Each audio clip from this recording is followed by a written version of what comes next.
The Great Molasses Flood. On January 15, 1919, Boston's North End waterfront was busy with workers, horses, and freight cars moving through the industrial district. At 529 Commercial Street stood a massive steel storage tank owned by the Purity Distilling Company. The tank rose 50 feet high and 90 feet across, holding over 2 million gallons of crude molasses. It was a normal winter afternoon, unseasonably warm at 40 degrees. Workers moved through the streets below, unaware of what was about to happen. Just after 12:30 in the afternoon, the tank exploded. A wave of molasses 25 feet high burst outward at 35 miles per hour. The force ripped the steel tank apart and sent massive panels flying through the air. One piece of steel crushed the firehouse across the street. The wave smashed buildings, buckled elevated train tracks, and swept people off their feet. Horses and workers were thrown into the brown surge. The sound was described as a roar followed by a machine gun-like rattling as rivets shot through the air like bullets. But the cold weather made everything worse. The molasses was thick and viscous, more like wet concrete than liquid. Those caught in the wave could not swim or move their limbs. The sticky mass trapped victims in place, covering their faces and filling their mouths. A boy was swept onto the crest of the wave and carried down the street before being thrown against a building. Others were not as fortunate. 21 people drowned or suffocated in the molasses. The thick liquid prevented them from breathing, coating their airways and lungs. Rescuers struggled to reach victims because they could barely move through the waist-deep sludge. Some died pinned beneath debris, unable to call for help as the molasses hardened around them. Bodies were recovered over the following days, pulled from the sticky mass that had turned solid in the cold. The grinding machine. A 37-year-old maintenance engineer at a Kawasaki Heavy Industries factory in Akashi, Japan. He worked with industrial robots on the assembly line, machines designed to move car parts with mechanical precision. On July 4, 1981, one of the robots malfunctioned during its automated cycle. He was called to the floor to fix it. The machine had stopped mid-operation, its robotic arm frozen in place. It was a routine repair, something he had done many times before. The engineer entered the restricted safety zone around the robot. Company protocol required workers to fully shut down and lock out the machine before approaching it. He did not follow the complete procedure. He believed the robot was disabled. He moved closer to inspect the malfunction. The robotic arm suddenly reactivated. The arm swung with programmed force and struck him in the torso. It pushed him backward across the factory floor. He stumbled, tried to regain his footing, but the arm kept moving. It drove him toward a large gear-grinding machine positioned directly behind him. The gears were still running, rotating at high speed. The engineer was pinned against the machine. The robotic arm held him in place with mechanical strength far beyond human capability. The grinding gears caught his body and began pulling him in. Metal teeth designed to shape industrial parts tore through flesh and bone. The robot's arm continued its programmed movement, pressing him deeper into the machinery. Co-workers heard the sound of the gears but could not see what was happening from their positions on the floor. By the time they reached the restricted area, it was too late. The engineer died from massive crushing and grinding trauma. He became the first person in recorded history to be killed by a robot. His death was classified as an industrial accident caused by improper safety lockout procedures. The wood chipper plot. A 54-year-old supervisor working on a land clearing project near Gympie, Australia. On November 12, 2017, he was managing a crew removing trees and brush from a remote property. The work required heavy machinery, including a large wood chipper designed to process branches and timber into mulch. It was isolated work, far from witnesses or passers-by. The supervisor worked alongside two men. That afternoon, the two men attacked the supervisor with an iron bar. They struck him repeatedly across the head and body until he collapsed. He was either unconscious or close to death when they dragged him toward the running wood chipper. The machine's feed mechanism was designed to pull in branches up to 12 inches thick and grind them into chips within seconds. They fed him into the chipper. The rotating blades and grinding mechanism tore through his body the same way it processed timber. Bone, tissue, and clothing were shredded and expelled as mulch from the output chute. The machine made no distinction between wood and flesh. Within minutes, there was almost nothing left to identify. The two men scattered the remains across the worksite, mixing them with legitimate wood chips and debris. Hours later, a small portion of the supervisor's body was discovered in the chipper's output pile. Police were called to what initially appeared to be a workplace accident, but investigators found inconsistencies. Forensic examination revealed blunt force trauma to the recovered remains that occurred before the chipping. Blood evidence at the scene did not match an accidental fall into the machine. Gregory Roser and Peter Koenig were arrested and charged with murder. Both men were convicted. One man received a life sentence with a minimum of 18 years. The other received a life sentence with a minimum of 15 years. The chocolate vat. On December 14, 2016, A 24-year-old worker at a confectionery factory in Fedortsovo, Russia, was assigned to work near one of the facility's large mixing vats. These industrial mixers were used to blend molten chocolate before it was molded into candy bars and other products. The vat she worked near held hundreds of gallons of liquid chocolate, heated to maintain its flowing consistency. Large mechanical mixing blades rotated continuously inside to keep the chocolate from solidifying. The worker was either pouring ingredients into the vat or had dropped her mobile phone into the mixture. She leaned over the edge to retrieve it or add materials. She lost her balance and fell forward into the open vat. The molten chocolate was hot but not scalding enough to cause instant death. She went under the surface of the thick brown liquid. The rotating mixer blades were still running at full speed. They were designed to blend heavy chocolate mixtures and operated with significant mechanical force. She was pulled downward by the rotating mechanism. The blade struck her body repeatedly as she struggled in the viscous liquid. Co-workers heard screaming coming from inside the vat. They rushed over and tried to stop the machine, but the mixing blades had already caused severe damage. The industrial mixer continued processing her body the same way it processed chocolate ingredients. Bone and tissue were torn apart by the rotating blades designed to blend dense materials. By the time workers managed to shut down the equipment, she had been minced by the machinery. The entire vat had to be drained to recover what remained. The worker died from blunt force trauma and lacerations caused by the industrial mixing blades. Factory officials were later investigated for inadequate safety barriers around open machinery. The meat blender. A 24-year-old sanitation worker at a meat processing plant in Clackamas, Oregon.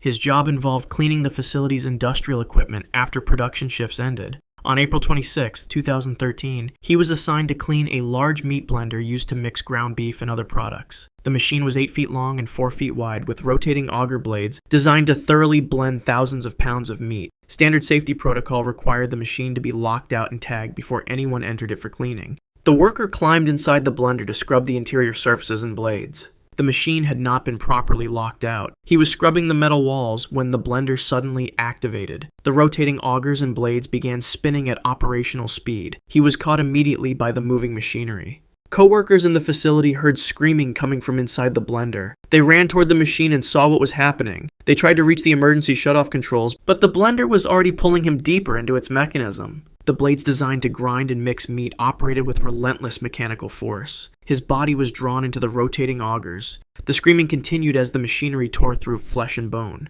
Workers managed to stop the machine, but it was too late. The blender had processed the worker the same way it processed meat during normal operations.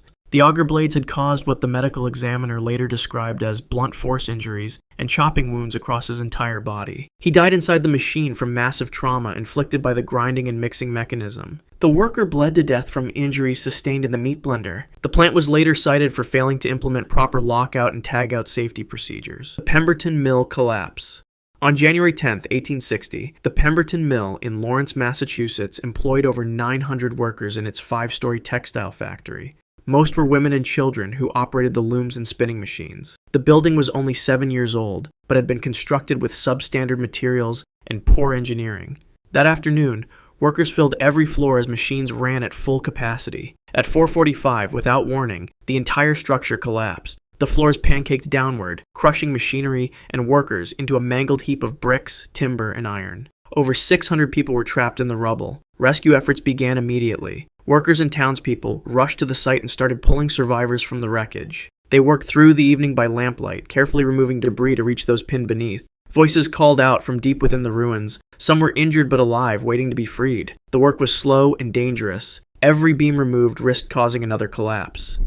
Hours into the rescue operation, someone accidentally knocked over a lantern. The oil spilled onto cotton fabric scattered throughout the debris. Fire ignited instantly. Flames spread through the wreckage with terrifying speed, fed by the massive quantities of cotton, wood, and machine oil mixed into the ruins. The fire became an inferno within minutes. Rescuers were forced to step back from the heat. Those they had been working to free were now beyond reach. Screams came from people trapped beneath beams and machinery as fire surrounded them. One man, pinned in place with no hope of escape, took a piece of metal and cut his own throat rather than burn to death. Others had no choice but to endure the flames. The fire consumed dozens of workers who had survived the initial collapse. In total, 145 people died in the Pemberton Mill disaster. Many of them burned alive while rescuers watched helplessly from only feet away. Nuclear whistleblower crash. On November 13, 1974, Karen Silkwood drove north on Highway 74 in Oklahoma. She was 28 years old. and worked as a technician at the Kerr-McGee plutonium fuel fabrication plant near Crescent. For months, she had been gathering evidence of safety violations at the facility. She served as a union representative and had been documenting what she believed were falsified quality control records. That evening, Silkwood was heading to Oklahoma City. She had arranged to meet with David Burnham, a reporter from the New York Times, and Steve Wodka, a union official. She was carrying documents that allegedly proved the violations she had been investigating. The meeting was scheduled for later that night at a Holiday Inn. At approximately 7:10 in the evening, Silkwood left a union meeting at the Hub Cafe in Crescent and got into her 1973 white Honda Civic. Less than 30 minutes later, her car left the road. The Honda traveled off the left side of the highway and struck the wing wall of a concrete culvert. The impact was severe. She was pronounced dead at the scene. When authorities arrived, Silkwood was found alone in the vehicle. Investigators examined the wreckage and the surrounding area. The documents she had been carrying were not found at the crash site. An autopsy revealed she had methaqualone, a prescription sedative, in her blood. Oklahoma Highway Patrol officials concluded she had fallen asleep at the wheel. In the days before her death, contamination had occurred at her apartment. Tests revealed plutonium throughout her residence. According to subsequent analysis documented in Richard Rashk's book, The Killing of Karen Silkwood, the particular type of plutonium found in her home came from pellet lot 29 at the Cimarron production area, where she did not work. She did not have access to the vault where these samples were kept. Silkwood believed someone had deliberately contaminated her. Kerr-McGee management alleged she had contaminated herself to damage the company's reputation. The Atomic Energy Commission investigation never established the circumstances of her contamination. A crash investigator hired by the union, A.O. Pipkin, examined the vehicle and concluded there was circumstantial evidence suggesting another vehicle had struck her car from behind. He found the steering wheel bent on the sides and noted damage to the rear bumper. The Oklahoma Highway Patrol maintained their conclusion that she fell asleep at the wheel. Silkwood's family filed a lawsuit against Kerr-McGee for plutonium contamination. In 1979, a jury awarded the family $10.5 million.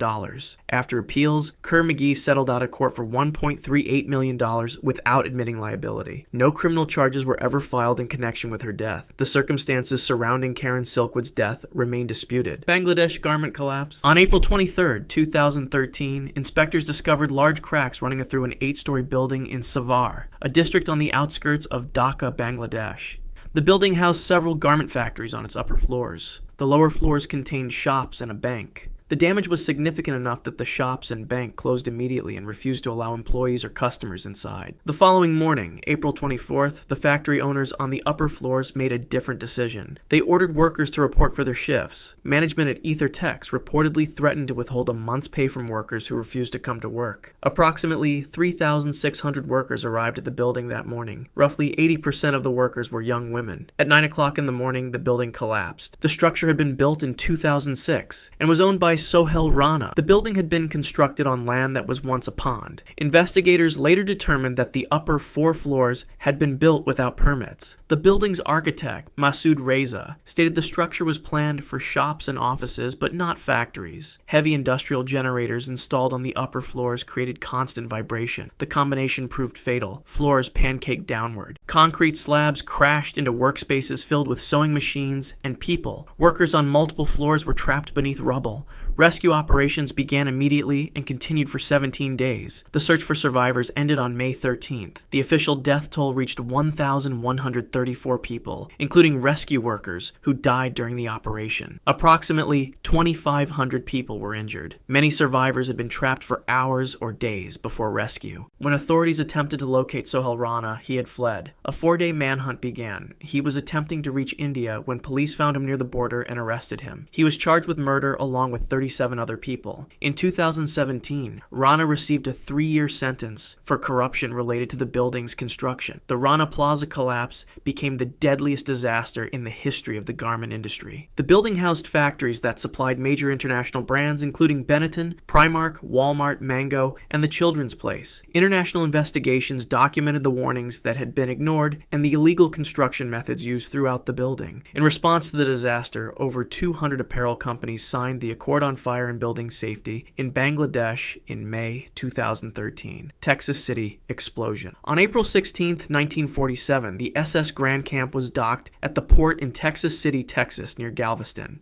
The French cargo ship was loaded with 2,300 tons of ammonium nitrate fertilizer bound for Europe. The chemical was commonly used in agriculture and packaged in paper bags stored in the ship's holds. Early that morning, smoke was detected coming from one of the cargo holds. The ship's crew attempted to contain it using steam, but the fire continued to spread. At approximately 8:30, the Texas City Volunteer Fire Department was called. Members of the Volunteer Fire Department responded and boarded the ship. They began working to extinguish the flames. At 9:12 in the morning, the ammonium nitrate detonated. The explosion was massive. A mushroom cloud rose into the sky and remained visible for miles.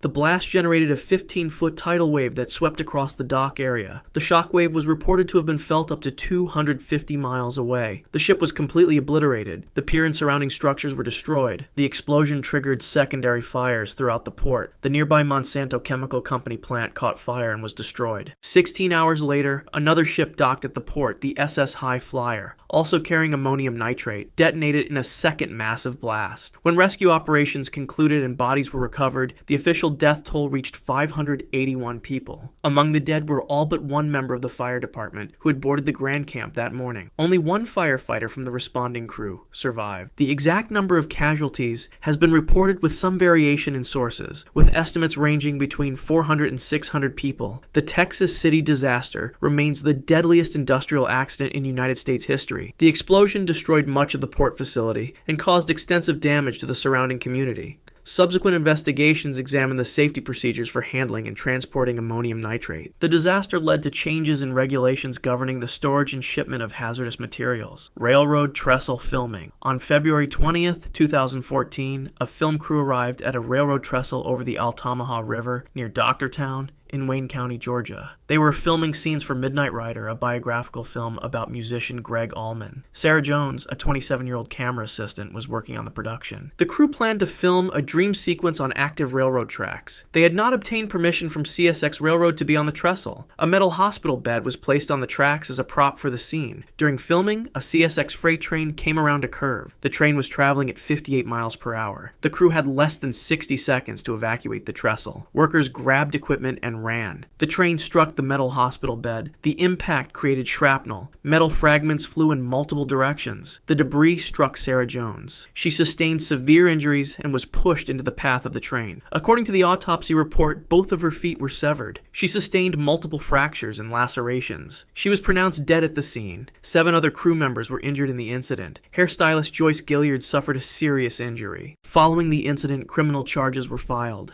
The director, Randall Miller, was charged with felony involuntary manslaughter and criminal trespassing. He pleaded guilty in March 2015. He was sentenced to 2 years in jail, with 1 year to serve in prison and 1 year on probation. As part of his sentence, he was prohibited from serving as director on any film for 10 years. Executive producer Jody Savin and first assistant director Hilary Schwartz also pleaded guilty to charges related to the incident. Miller became the first Hollywood director held criminally responsible for an on-set death. CSX Railroad was later found to have civil liability and ordered to pay $3.9 million for failing to adequately prevent trespassing on their property. The film was never completed. The incident led to increased scrutiny of safety practices in film production and prompted discussions about industry-wide safety reforms. North Sea platform disaster. On July 6, 1988, 226 workers were stationed on Piper Alpha, an oil production platform in the North Sea, approximately 120 miles northeast of Aberdeen, Scotland. The platform was operated by Occidental Petroleum.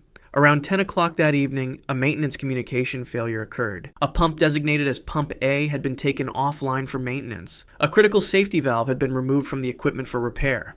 The valve's absence was documented in a permit to work form, but the information was not properly communicated between day and night shifts. When pressure dropped in the system, workers on the night shift activated Pump A, unaware the safety valve was missing. Gas began leaking immediately. Within minutes, the gas ignited. An explosion tore through the platform at approximately 10 minutes past 10 in the evening. The firewalls installed on Piper Alpha had been designed to withstand oil fires. They were not built to handle gas explosions or the resulting pressure. The walls failed. 2 other platforms, Tartan and Claymore, were connected to Piper Alpha through pipelines. Both platforms continued pumping oil and gas into the burning structure for an extended period. Shutdown procedures were not immediately initiated. The fuel fed the flames. Workers faced a critical decision. The accommodation module where many had gathered was filling with smoke. Some workers chose to jump 175 feet into the North Sea. The water below was covered with burning oil. Others remained inside the accommodation module. The platform began to collapse. Metal structures twisted and fell into the water. Rescue vessels approached,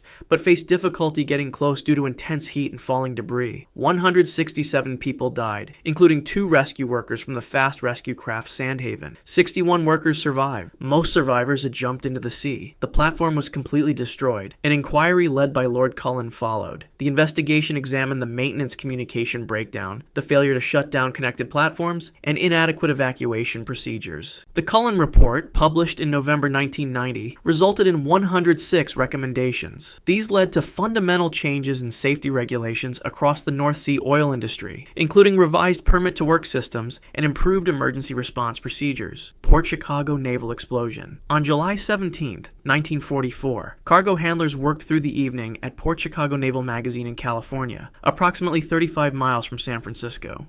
2 ships were docked at the pier, the SSEA. Bryan and SS Quinault Victory were being loaded with munitions destined for the Pacific Theater during World War II. 4,600 tons of high explosives, incendiary bombs, and depth charges sat in cargo holds and on the dock. The United States Navy assigned predominantly African-American enlisted men to handle the loading operations. The military maintained strict racial segregation.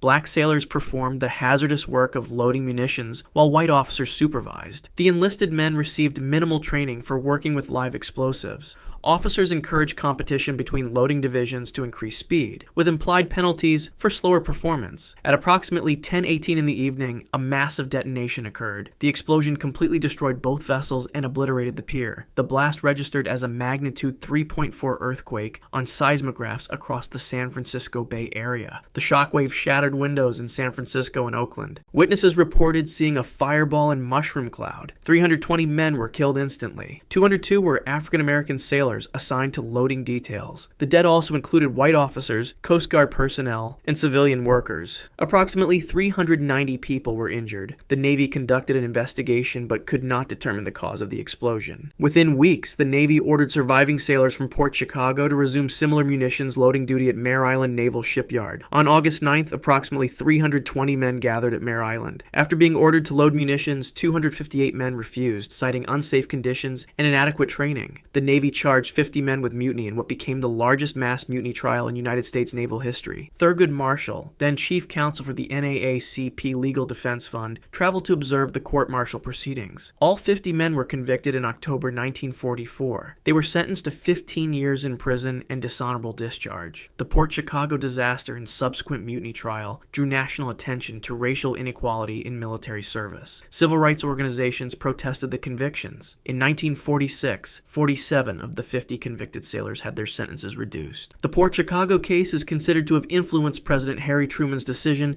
to issue Executive Order 9981 in July 1948, which desegregated the United States Armed Forces. Beirut Port Blast. On August 4, 2020, a warehouse at the port of Beirut in Lebanon stored approximately 2,750 tons of ammonium nitrate. The chemical had arrived at the port in 2013 on a ship called the MV Rosas and had remained in warehouse 12 for nearly 7 years. Government officials had documented knowledge of its presence. Multiple warnings had been issued by port officials and customs authorities between 2014 and 2020 about the danger posed by the improperly stored material. No action was taken to remove or properly secure it. At approximately 6:07 in the evening local time, the ammonium nitrate detonated. The explosion was one of the largest non-nuclear blasts in history. The detonation was estimated to be equivalent to between 500 and 1,100 tons of TNT. A massive mushroom cloud rose over the city. The shockwave was powerful enough to be felt in Cyprus, approximately 150 miles away. The explosion created a crater approximately 430 feet in diameter where the warehouse had stood. Buildings across Beirut sustained severe damage. Entire neighborhoods near the port were destroyed.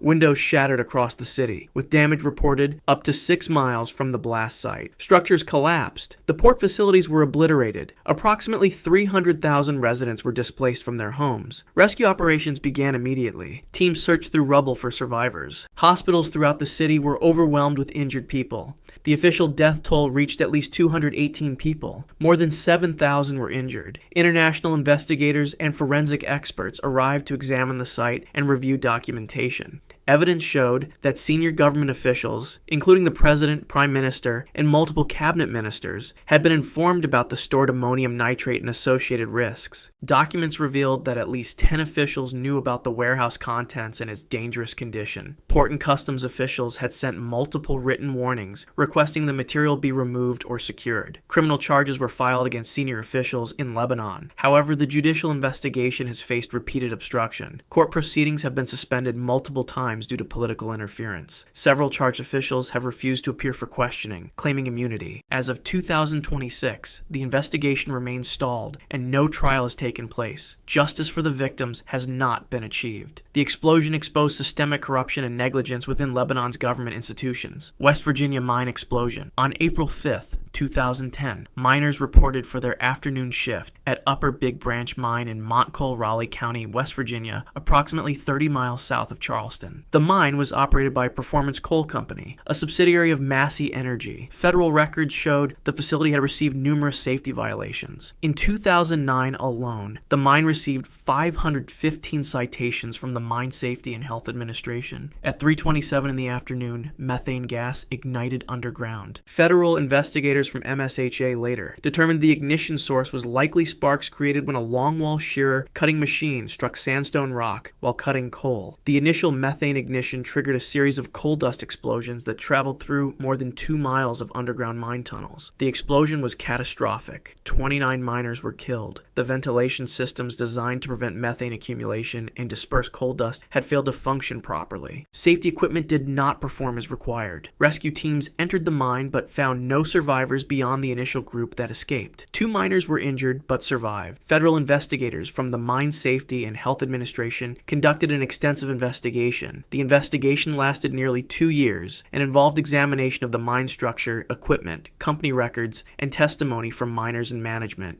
The final report, issued in December 2011, concluded that flagrant safety violations by Massey Energy directly caused the explosion. MSHA documented systematic safety failures. Evidence showed methane monitors had been disabled or manipulated. The mine's rock dusting program, designed to prevent coal dust explosions, was inadequate. Investigators found that mine management had advance warning of federal inspections and concealed violations. Workers testified they had been ordered to prioritize production over safety. Some miners reported they feared retaliation if they reported unsafe conditions. MSHA issued 369 citations and orders against Massey Energy related to the disaster. The company was assessed to $10.8 million in civil penalties, the largest in MSHA history at that time. Criminal charges were filed against executives. Don Blankenship, chief executive officer of Massey Energy, was indicted on federal charges in November 2014. Prosecutors presented evidence that Blankenship knew about safety violations and prioritized production and profit over worker safety.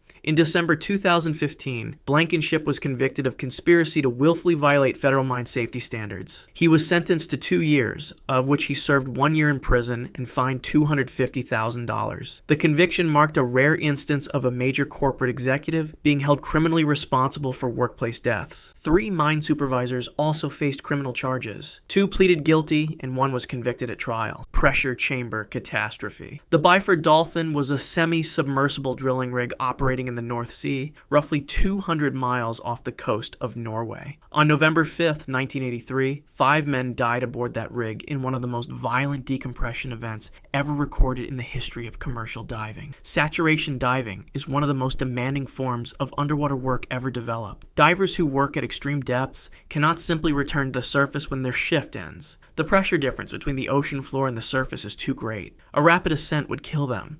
Instead, saturation divers live inside pressurized chambers aboard the rig for days at a time, breathing a specialized gas mixture and existing at the same atmospheric pressure as the depth at which they work. Their bodies slowly equilibrate to that pressure. When a job is complete, they decompress gradually, over the course of days, following strict protocols designed to prevent their blood and tissues from forming bubbles. The Byford Dolphin's saturation system consisted of a series of interconnected chambers and a diving bell. The bell was used to transport divers from the pressurized living quarters down to the worksite on the seabed and back again. When the bell returned to the rig, it connected to the saturation chamber system through a pressurized trunk. That connection had to be sealed and secure before any part of the system could be open. On the afternoon of November 5th, 4 divers were inside the saturation chambers. The system was pressurized to approximately 9 atmospheres, roughly 132 pounds per square inch, reflecting the depth at which the divers had been working. A diving tender, whose role was to assist with the bell connection, was positioned at the external clamp that secured the bell to the system. The day had followed normal operational patterns. The bell had returned from a dive. The docking procedure was underway. The tender was working at the connection point,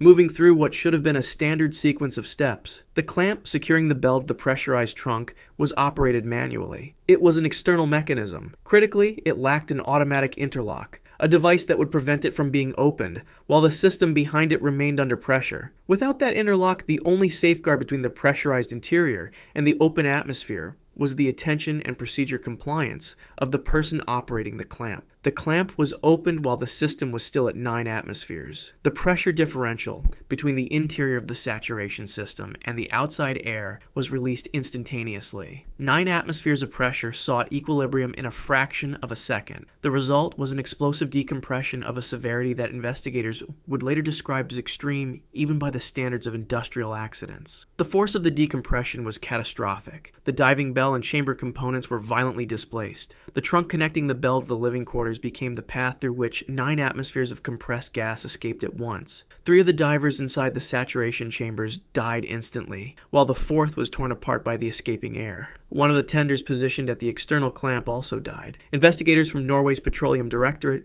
examined the wreckage and the operational records in detail. Their findings identified the absence of an automatic pressure interlock on the clamp mechanism as the central failure point. The clamp could be opened manually, regardless of the pressure state of the system it was connected to. No mechanical safeguard existed to prevent that action. The investigation further found that the design of the system placed full reliance on procedural compliance rather than engineered prevention.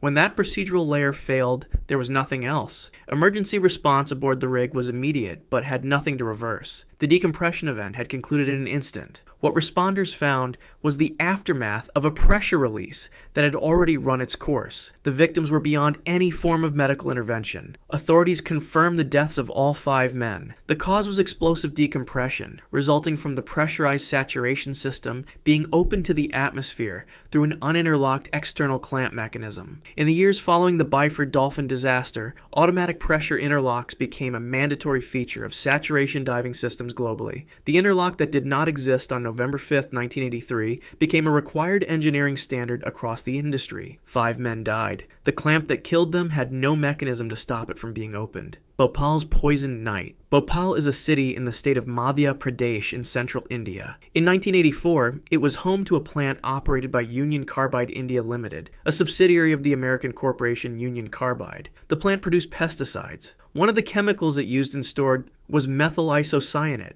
a highly toxic compound used in the manufacture of certain pesticides. Methyl isocyanate, commonly referred to as MIC, is extraordinarily reactive. Contact with water causes a rapid and violent exothermic reaction. Exposure to the gas it produces causes severe damage to the lungs, eyes, and tissues of the body. The plant had been built in the 1970s, positioned near the northern edge of Bhopal's urban area. In the years that followed its construction, the surrounding land filled with residential neighborhoods. By 1984, hundreds of thousands of people lived in close proximity to the facility. Many of the densest settlements were directly adjacent to the plant's perimeter. By late 1984, the Bhopal plant had reduced its operations significantly. Pesticide demand had declined, and several of the plant's safety systems had fallen into disrepair or been taken offline. The refrigeration unit designed to keep the MIC storage tanks cool had been shut down.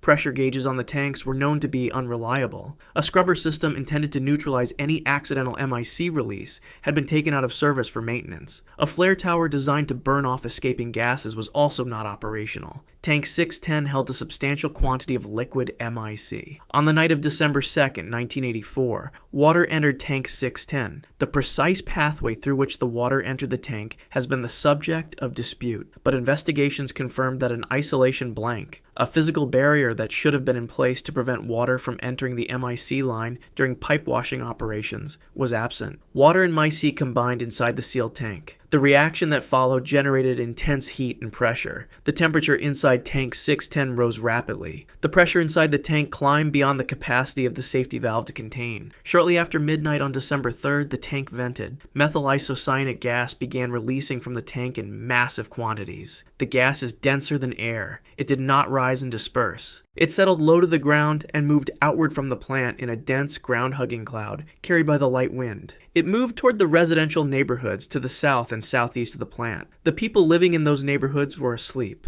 There were no sirens. There was no public warning system activated by the plant. Residents woke to the gas without warning, many of them unable to see, unable to breathe, with no understanding of what was happening to them. People poured into the streets. Many collapsed in those streets. Animals died where they stood. The cloud continued to move. Hospitals in Bhopal were overwhelmed within hours. The medical staff who received patients had no information about what chemical had been released and no established treatment protocol for mass MIC exposure. The scale of the casualties arriving at emergency facilities throughout the night exceeded anything the city's medical infrastructure had capacity to handle. The gas cloud affected an area of approximately 25 square miles. Thousands of people died in the immediate hours following the release. Thousands more died in the days and weeks that followed. Estimates of the immediate death toll vary, but thousands of confirmed fatalities were recorded in the period directly following the disaster. Long-term casualties from chronic illness linked to the exposure continued to accumulate for years and decades afterward, with some estimates placing the total death count in the tens of thousands when accounting for those who died from related conditions in the years that followed. The Indian government and Union Carbide became subjects of civil and criminal legal proceedings that continued for years. The plant site in Bhopal remained contaminated. More than 3,800 people were officially pronounced dead in the immediate aftermath of the release. The cause was exposure to methyl isocyanate gas released from tank 610 following a chemical reaction with water that entered through a line missing its isolation blank. The Bhopal gas disaster is recorded as the deadliest industrial accident in history. Locked doors, no exit. 23 Washington Place in Manhattan's Greenwich Village was a 10-story building. In 1911, the top 3 floors were occupied by the Triangle Shirtwaist Company, one of the largest garment manufacturers in New York City. On March 25th of that year, 146 workers died there. Most of them were young women. The Triangle Shirtwaist Company employed approximately 500 workers at peak operation. The workforce was made up largely of recent immigrant women, many of them Italian and Eastern European, most of them in their teens and 20s. They came to work 6 days a week, operating sewing machines in rows across the factory floors, producing the shirtwaists, a style of women's blouse that the company sold throughout the country. The conditions on the factory floors were typical of the garment industry of the era. The sewing tables were arranged in tight rows. Fabric scraps and cuttings accumulated beneath the machines and in bins throughout the work areas. The floors were wooden. Oil from the machines soaked into the surfaces and collected in the spaces between tables. The building had stairwells and a freight elevator. There was also a fire escape on the exterior of the building. The factory's management had instituted a policy of keeping stairwell doors locked during working hours. The stated reason was to prevent theft and to control the movement of workers. The doors were locked from the outside.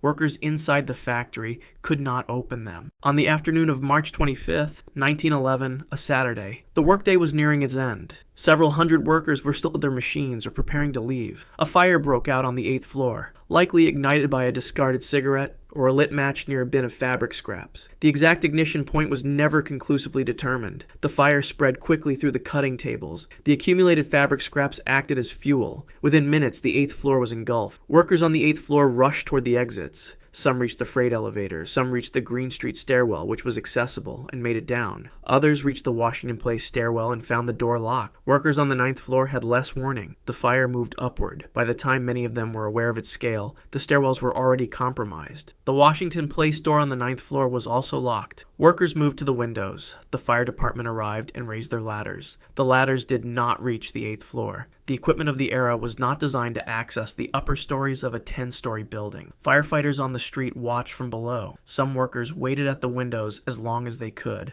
Others did not wait. The fire lasted approximately 18 minutes. In that time, 146 people died. Many were found at the locked doors. Many were found in the stairwells. Others died in the street below. Investigators documented the locked doors. The factory's owners, Isaac Harris and Max Blank, were indicted on manslaughter charges. The prosecution argued that the locked doors were the direct cause of the inability to escape. Harris and Blank were acquitted in December of 1911. A civil suit brought on behalf of 23 victims' families resulted in a settlement. The owners collected insurance payments that exceeded the settlement amounts they paid out. The Triangle Fire prompted an immediate legislative response. New York State enacted sweeping new fire safety and labor laws in the years that followed, including requirements for unlocked fire exits, automatic sprinkler systems in certain buildings, and limits on working hours. The International Ladies Garment Workers Union grew substantially in the aftermath. 146 workers were pronounced dead. The cause was smoke inhalation, burns, and traumatic injuries. The stairwell doors were locked, silica in the dark. Gauley Bridge, West Virginia sits at the confluence of the Gauley and New Rivers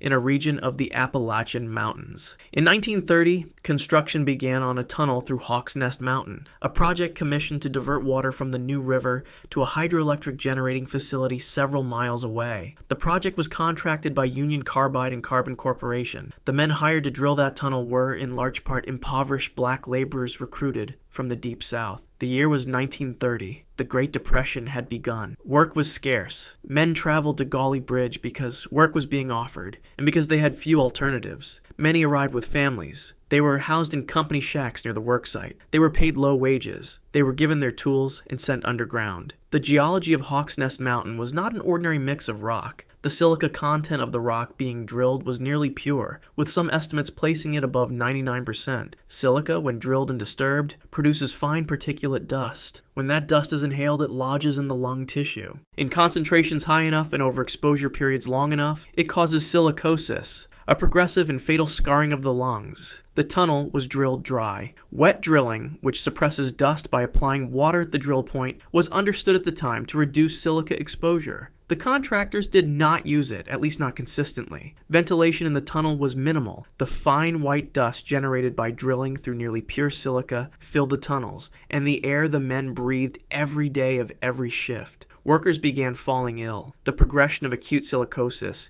in conditions of very high silica exposure can be rapid. Men who had been working in the tunnel for months developed severe respiratory symptoms. Some died within a year of beginning work. The company was aware of the conditions inside the tunnel. Efforts were made to conceal the scale of what was happening. Some workers who died were buried in a field near the worksite. Families were reportedly told that men had died of pneumonia or other causes. The company controlled the surrounding environment in ways that limited outside scrutiny. Workers continued drilling. The tunnel was completed in 1932. In the years that followed, the death toll became increasingly difficult to suppress. Journalists and attorneys began investigating. Congressional hearings were held in 1936. Survivors and family members testified. The testimony described the conditions inside the tunnel, the dust, the lack of protective equipment, the speed at which men had become sick, and the company's management of the situation. The death toll has never been definitively confirmed. Official records from the time were incomplete, reflecting in part the deliberate concealment efforts and in part the broader indifference to documenting the deaths of black laborers in 1930s America. Estimates from historians and researchers range from several hundred to more than 700 deaths, directly attributable to silicosis contracted in the Hawks Nest Tunnel. No criminal prosecution resulted from the congressional hearings or the investigations that followed. Civil suits were filed, some settlements were paid. The surviving workers and their families received limited compensation relative to the scale of the harm. Hundreds of men are confirmed dead. The cause was acute silicosis,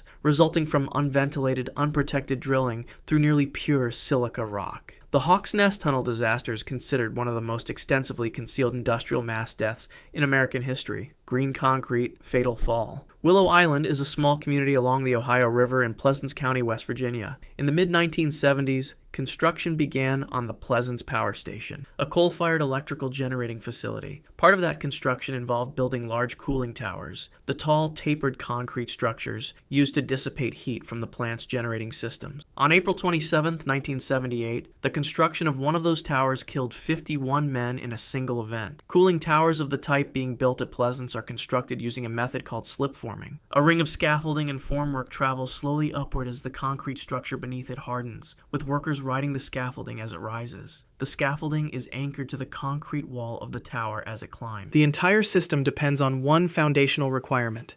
The concrete into which the scaffold anchors are set must be strong enough to bear the load. Concrete does not reach full strength immediately after it is poured.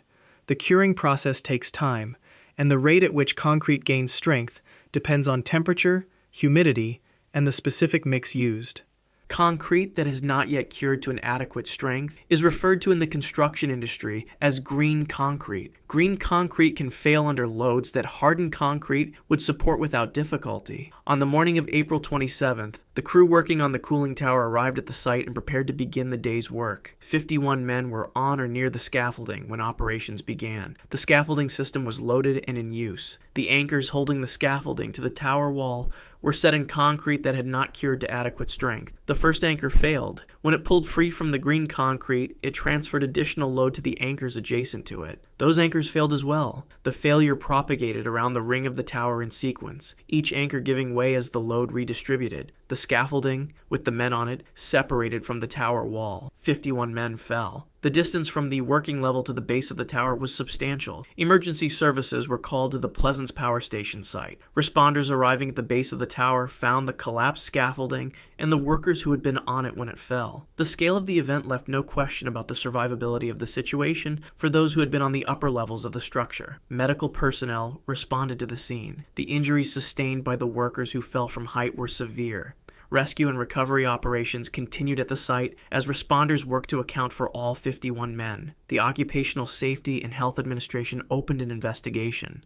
OSHA's findings identified the loading of scaffolding anchored in inadequately cured concrete as the cause of the collapse. The investigation cited the contractor for willful violations of safety standards, findings that indicated the applicable standards had been known and not followed. All 51 workers were confirmed dead. The cause was traumatic injuries sustained in the fall, when scaffolding anchored into unhardened green concrete failed and separated from the cooling tower wall. The Willow Island collapse remains the deadliest single construction accident in United States history. The OSHA investigation's findings on concrete cure requirements led to stricter enforcement of standards governing the timing and loading of anchors in slip-form construction, sealed below ground. Pas-de-Calais is a department in the north of France, a region defined in the early 20th century by coal extraction. The Courrières Colliery was one of the largest mining operations in the country. On March 10, 1906, an explosion tore through the mine. 1,099 workers died. It remains the deadliest mining disaster in European history. The Courrières mine in 1906 was an extensive underground operation, with multiple connected shafts and galleries stretching beneath the surface. The workforce was large, with thousands of men employed across the operation. On the morning of March 10th, thousands of workers descended into the mine for the start of their shift. Coal mines of the era carried a well-understood risk of explosion. Coal dust, when suspended in air in sufficient concentration, is highly combustible. Methane gas, which occurs naturally in coal seams, is also explosive. The ignition of either or both can produce a blast that propagates through connected underground passages at extreme speed. The conditions in the Courrières mine on the morning of March 10th were sufficient to produce exactly that. The explosion moved through the connected galleries of the mine with enormous force. The blast killed workers throughout the affected sections instantly. The fires that followed the initial explosion spread through the underground passages, fed by the coal and timber supports that formed the mine's structure. The response from mine management introduced a decision that would define the disaster in the years that followed. Faced with fires burning in sections of the mine, management made the determination to seal off the burning areas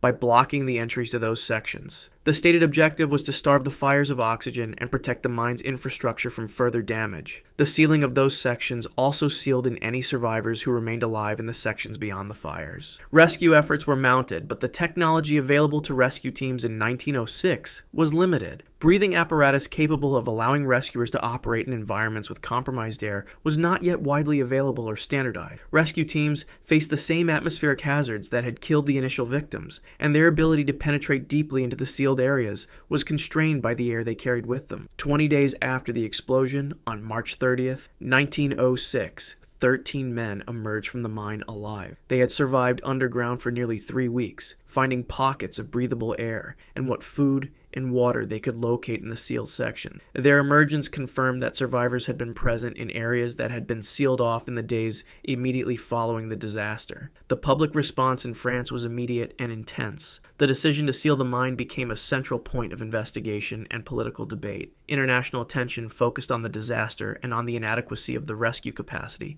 that mine operations were required to maintain. The disaster directly accelerated the development and adoption of self-contained breathing apparatus for mine rescue rescue teams. The limitations exposed at Courrières became the basis for new standards, requiring rescue brigades to be equipped with technology that allowed them to operate in atmospheres that could not support unprotected human respiration. 1,099 workers were confirmed dead. The cause was the initial explosion and its consequences, including fire, structural collapse, and asphyxiation in sealed sections. 13 men survived, Deepwater's last morning. The Deepwater Horizon was a semi-submersible drilling rig owned by Transocean and leased to BP. It was positioned in the Gulf of Mexico, approximately 40 miles off the Louisiana coast, in water approximately 5,000 feet deep.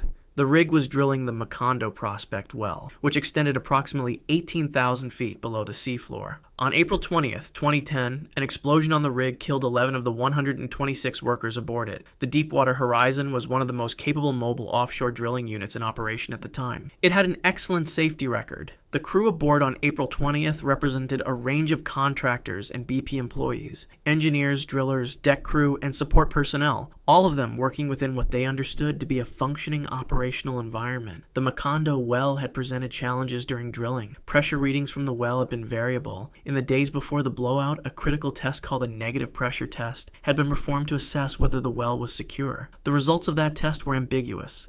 Investigations conducted after the disaster found that the readings indicating the well was not secure were present in the data available to the rig's crew and to BP's operations personnel. The decision was made to proceed. Temporary abandonment procedures were underway on the evening of April 20th. These procedures involved removing drilling mud from the wellbore and replacing it with seawater. Drilling mud is denser than seawater. It provides hydrostatic pressure that helps contain formation fluids within the well. Reducing that pressure by replacing mud with seawater before the well was fully secured reduced the barrier against the reservoir. Shortly before 10 o'clock in the evening, methane gas from the Macondo reservoir migrated upward through the well bore and into the riser pipe above it. The gas expanded as it rose, and the pressure around it decreased. The blowout preventer, a large mechanical device located at the wellhead on the seafloor, is designed to seal a well in emergency conditions. The blowout preventer on the Macondo well failed to seal the rising gas column. The gas reached the rig floor. The first explosion occurred at approximately 9:49 p.m. It was followed by a second explosion within seconds. The force of the blast sent fire through the rig and killed 11 workers where they stood. 115 others survived, some by evacuating on lifeboats,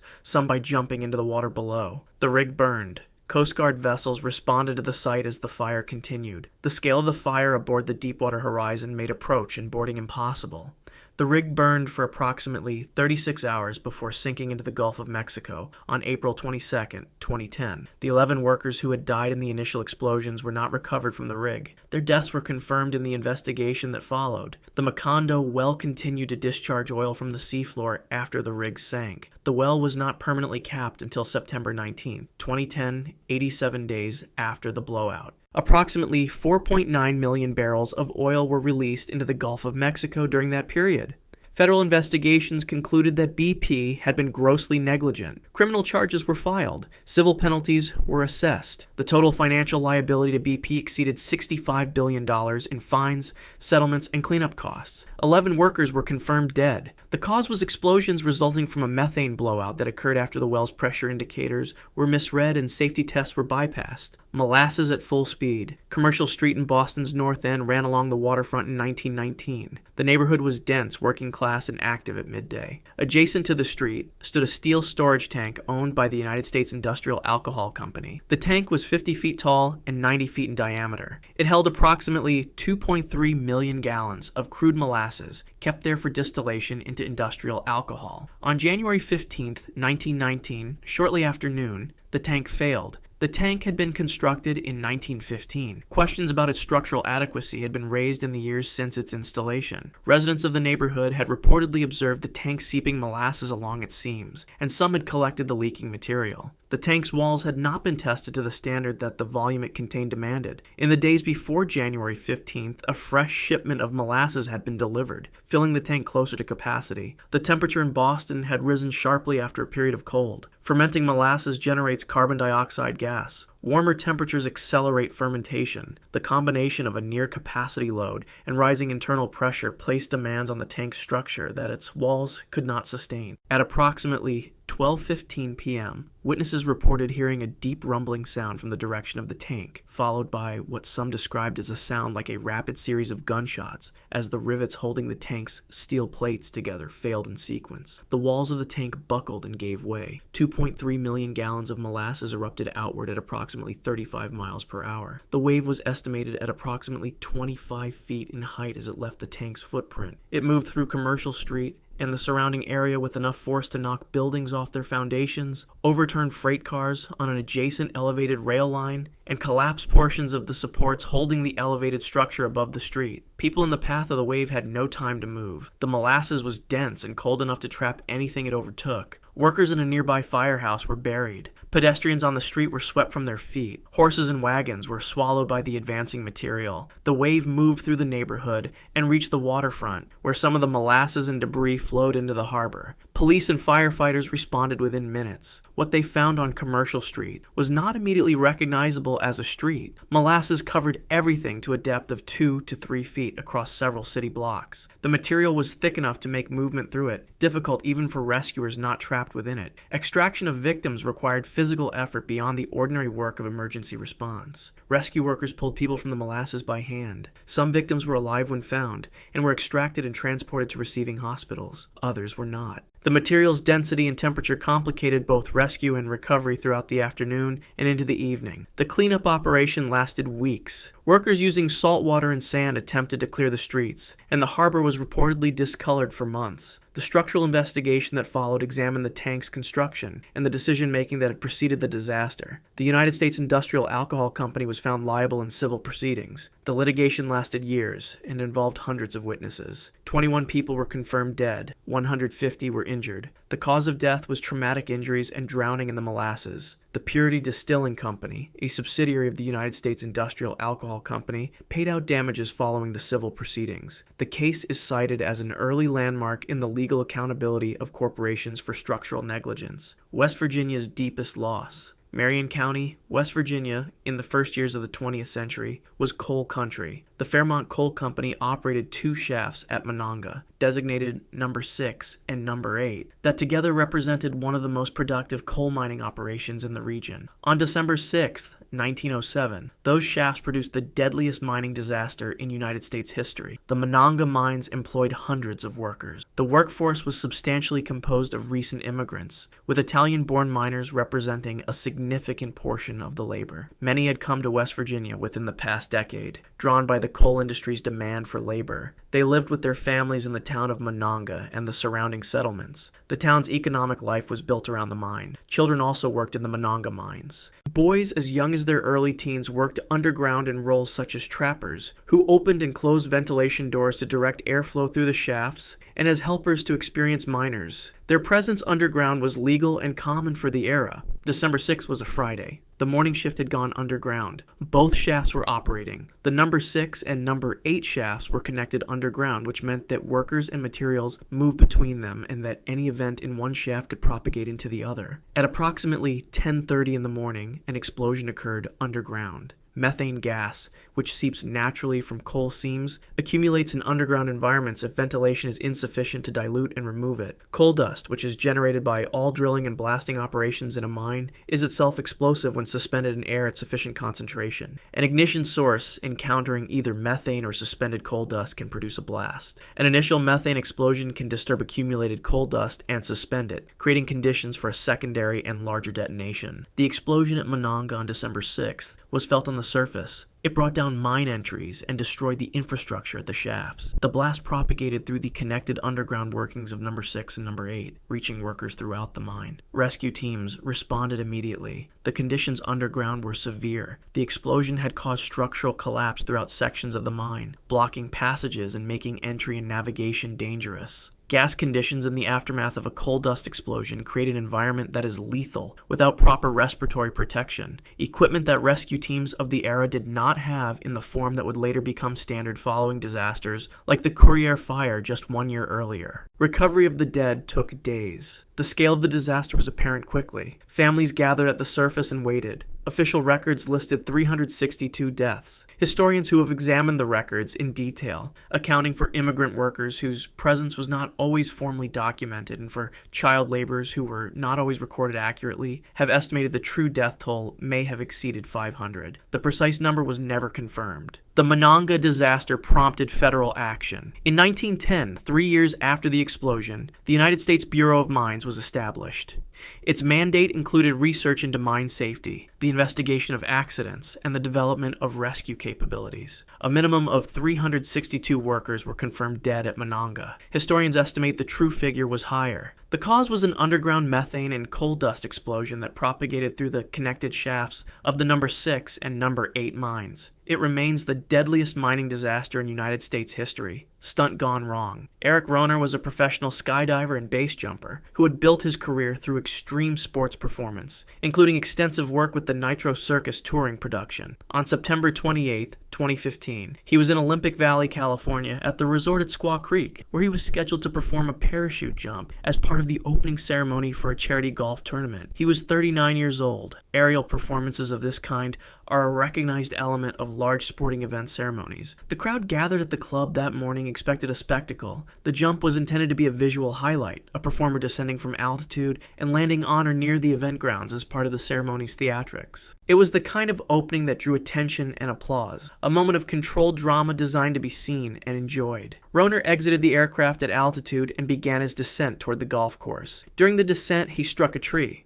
The impact was at high velocity. The crowd on the ground observed what happened. For some of those watching, the initial reading of the event was that the contact with the tree was part of the performance, a near miss or a theatrical element built into the act. Applause followed from portions of the crowd. It was not part of the performance. Emergency personnel at the event responded to the scene. Rohner was found where he had come down after striking the tree. The injuries he had sustained in the high-velocity impact were severe. Medical responders assessed the situation at the scene. Rohner was attended to by emergency personnel present at the venue. The response was immediate. Eric Rohner was pronounced dead on September 28, 2015. The cause was the injury sustained when he struck the tree during his parachute descent. He was 39 years old. Charles Rowan performed under the stage name Carr the Mysterious. He was a South African escape artist who incorporated traffic into his act in a manner that was designed to make the mortal danger of his situation appear theatrical right up until the last possible moment. His act in 1930 involved being bound in a straitjacket and chains